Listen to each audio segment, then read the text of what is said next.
பெருந்திரளாக வருகை தந்திருக்கக்கூடிய சன் தொலைக்காட்சியின் ரசிக பெருமக்களே,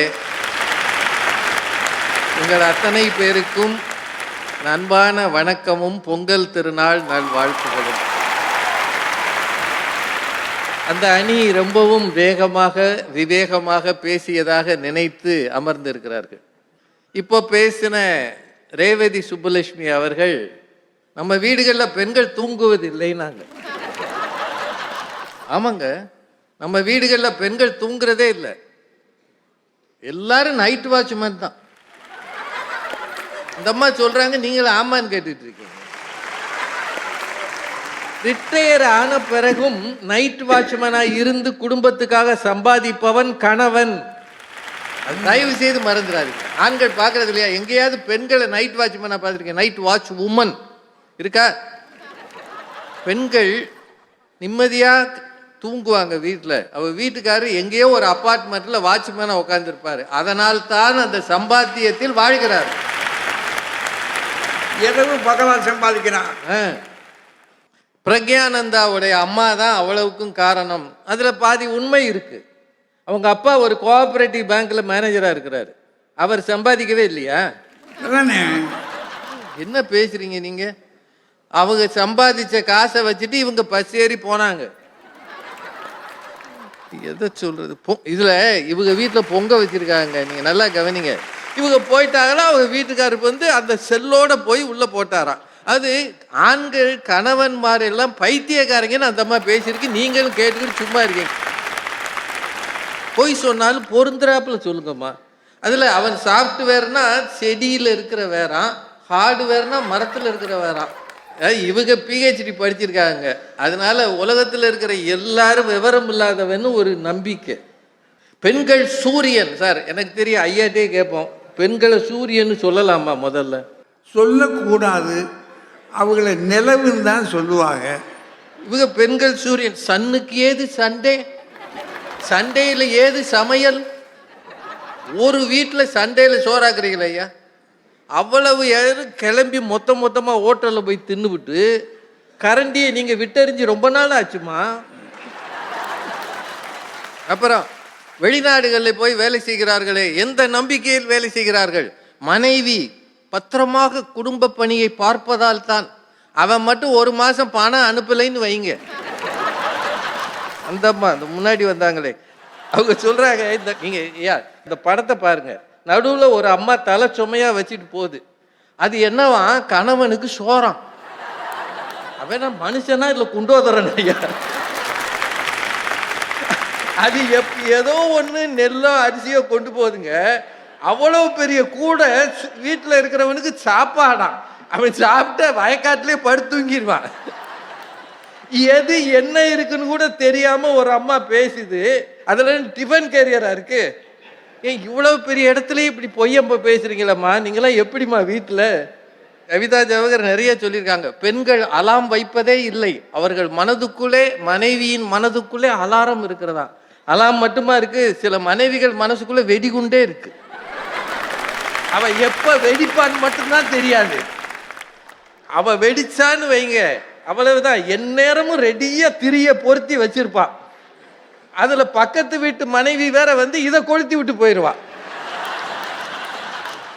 இந்த வெடிகுண்டை வெடிக்கிறதுக்கு ஒரு ஆளு. நம்ம வந்து இந்த வெடி மருந்துக்கு மத்தியில வாழ்றோமே, எங்க நிலைமையை யோசிச்சு பாருங்க. சொல்றாங்க, நாளைக்கு நீங்கள் இட்லி சாப்பிட வேண்டும் என்றால் இன்றைக்கே மாவாட்டி கரைச்சி வைக்க வேண்டும். யாருக்குமே தெரியாது கவிதா ஜவஹர் அவர்களே. நாங்கெல்லாம் அப்பப்போ அரைச்சு அப்பப்போ தான் இட்லி சுட்டுருக்கோம். கவிதா மட்டும்தான் ராஜபாளையத்தில் உட்காந்து யோசிச்சிருக்காங்க.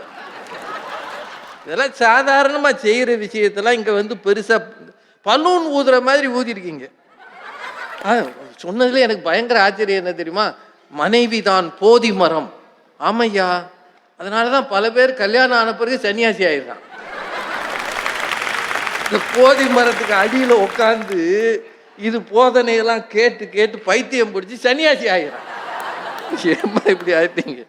சரி, இவ்வளவு பேசுறீங்களே, கணவனின் சம்பாத்தியம் பெருசு இல்லைன்றீங்களே, சம்பாதிக்காத ஒரு ஆணை கல்யாணம் பண்றதுக்கு எந்த பொண்ணாவது தயாரா இருக்காங்களா? சொல்லுங்க பாப்போம். அந்த அணி பேசுறதுல 3 பேர். கணவனின் சம்பாத்தியம் அவசியம் இல்லையா? அது தேவையில்லை. எந்த சம்பாத்தியமும் எங்களுக்கு அவசியம் இல்லை. எங்கள் அறிவாற்றலால் நாங்களே போதி மரம், நாங்களே காவல் நிலையம். நீங்க எப்படிம்மா காவல் நிலையம்? என்ன எஃப்ஐஆர் போடுறீங்களா? அந்த வீட்டுக்கு நம்ம ஆளுங்க வந்தா மட்டும் எஃப்ஐஆர் போட்டுருவாங்க. அதாவது கணவனின் சொந்தக்காரங்க வந்தாங்கன்னா எஃப்ஐஆர், வந்தவன் திருடன், வந்தவன் அயோக்கியன், வந்த உங்க அக்கா திருடி. அவங்க ஆளுங்க வந்தாங்கன்னா நல்ல சர்டிபிகேட்டா கொடுப்பாங்க. இதுதான் காவல் நிலையம். இதுக்கு பேர் காவல். ஏமா காவல்துறையில் ஆண்கள் வேலை பார்க்கறத பார்த்தது இல்லையா? பெண்கள் எண்ணிக்கை கம்மி, ஆண்கள் எண்ணிக்கை அதிகம். அவங்க படுற கஷ்டம் உங்களுக்கு தெரியாது. பேசுறீங்க இதில் நம்ம பெண்களை வீட்டம்மாவை ஹவுஸ் ஒய்ஃப்னு சொல்லிட்டா சண்டைக்கு வந்துடுறான். ஹோம் மேக்கராம்ல. இதில் கவர்மெண்ட் வேற வீட்டில் நீங்கள் இருக்கிறீர்கள், உங்களுக்கு 1000 ரூபாய் உரிமை தொகைன்னு கொடுக்கும். பஸ்ஸில் போனால் ஃப்ரீயா? சோழவந்தான்ல சும்மா இருக்கிற லேடிஸ் 2 பேர் மத்தியானம் சும்மா தானே இருக்க, மதுரை வரைக்கும் போயிட்டு வரோன்னு வண்டி ஏறிடுது.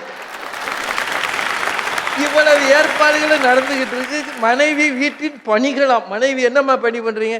இப்பெல்லாம் பாருங்க சார், இந்த மொபைல் வந்ததும் போதும், எந்நேரமும் ஒரு மொபைலை வச்சு இப்படி படம் எடுக்குது, இப்படி படம் எடுக்குது, ரீல்ஸ் போடுறாங்க. ரீல்ஸ் பூரா நீங்க பாத்தீங்கன்னா வீட்டுக்காரன பைத்தியக்கார மாதிரியே காட்டுவாங்க. இவங்க பணி இதுதான் நடந்துகிட்டு இருக்கு. சொல்றதுக்கு 3 பேர், இன்னொரு அம்மா வரப்போகுது. நிறைவா ஒன்று மட்டும் சொல்லி நிறைவு செய்கிறேன். உத்தரகண்டில் குகை, 41 பேர் உள்ள போய் அகப்பட்டுக்கிட்டாங்க. பார்த்தீங்களா பேப்பர்ல?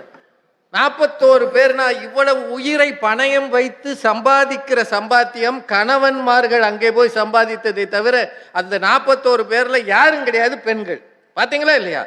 41 பேரையும் காப்பாற்றுவதற்கு இந்த எலிவலை தோன்ற மாதிரி தோண்டி சில பேர் போனா, அவனும் ஆண்கள், அவனும் கணவன்மார் தான் பல வீடுகளில். அப்படின்னா உயிரை பணயம் வைத்தாவது சம்பாதிக்க கூடியவர்கள் ஆண்களாக இருக்கிறார்கள். அந்த சம்பாத்தியத்தில் தான் குடும்பம் நடக்கிறதே தவிர, வாங்கி கொடுத்தா நீங்க சமைப்பீங்க, வாங்கி கொடுக்கலன்னா என்ன செய்வீங்க? உண்மையை சொல்றேங்க, கணவனின் வேர்வை, அவன் சிந்துகிற ரத்தம், அதுதான் ஒரு குடும்பத்தின் அஸ்திவாரம். அது இல்லை என்றால் ஒரு வீடு கூட முன்னேறாது. சரியா இருந்தால் அந்த வீடு மங்களகரமாக இருக்கும். அது சரியில்லை என்றால் அந்த வீட்டில் வளர்ச்சியும் முன்னேற்றமும் இருக்காது. கணவனின் சம்பாத்தியமே ஒரு குடும்பத்தின் முன்னேற்றத்திற்கு பெரிதும் காரணம் என்று சொல்லி மீண்டும் பொங்கல் நல் வாழ்த்துக்களை சொல்லி வணங்கி விடைபெறுகிறேன். நன்றி.